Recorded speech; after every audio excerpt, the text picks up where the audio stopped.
Movie హంగామాకి స్వాగతం. నేను మీ పావని. ఈ రోజు మూవీ హంగామాలో మూవీ ముచ్చట్లేంతో చూసేద్దామా? చిరంజీవి హీరోగా నటిస్తున్న తాజా చిత్రం విశ్వంబర ఓ సోషల్ ఫ్యాంటసీ యాక్షన్ అడ్వెంచరస్ సినిమాకు వశిష్ఠ దర్శకత్వం వహిస్తున్నారు.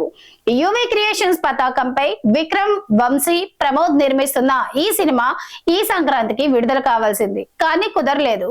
గేమ్ చేంజర్ సినిమా కోసం ఈ సినిమా విడుదలను వాయిదా వేశామని అప్పట్లో ఈ చిత్రం యూనిట్ పేర్కొంది.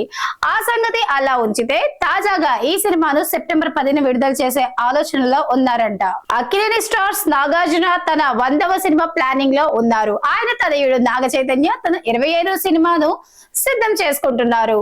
ఈ రెండు సినిమాలు వారి కెరీర్ లో ముఖ్యమైనవే. తాజాగా నాగార్జున నటించిన కుబేరా సినిమా ప్రేక్షకుల ముందుకు వచ్చింది. ఇక రజనీకాంత్ నటిస్తున్న కూలీ చిత్రంలో నటిస్తున్నారు.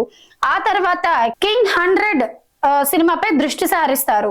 నాగ చైతన్య ప్రస్తుతం కార్తిక్ తండు దర్శకత్వంలో తన 24వ సినిమాను చేస్తున్నారు. చిరంజీవి పాట అంటే జోరు హుషారు ఉంటుంది.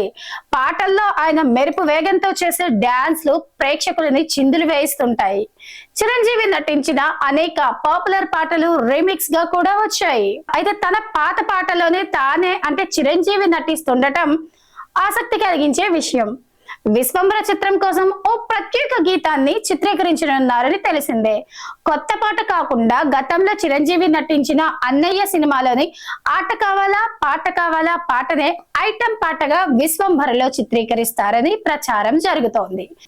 ఇదే నిజమైతే మాత్రం అభిమానులకు హుషారు తెప్పించే విషయమే. సంక్రాంతికి వస్తున్న విజయంతో విక్టరీ వెంకటేష్ స్ట్రాంగ్ లెంగ్ తో ప్రేక్షకులను అలరించేందుకు సిద్ధమయ్యారు. నాట్స్ కార్యక్రమంలో వెంకీ మాట్లాడుతూ త్రివిక్రమ్ ఓ సినిమా, ఆ తర్వాత మెగాస్టార్ చిరంజీవి మూవీలో అతిథి పాత్రలో నటిస్తున్నారని, అలాగే మళ్ళీ మీనతో కలిసి దృశ్యం తీస్తున్నామని, అనిల్ రావిపూడితో సంక్రాంతికి వస్తున్న సీక్వెల్ రాబోతుందని ఆయన మాట్లాడడం జరిగింది. నా స్నేహితుడు బాలయ్యతో అయితే బిగ్గెస్ట్ ఫిలిం ఉంటుందని తెలిపారు.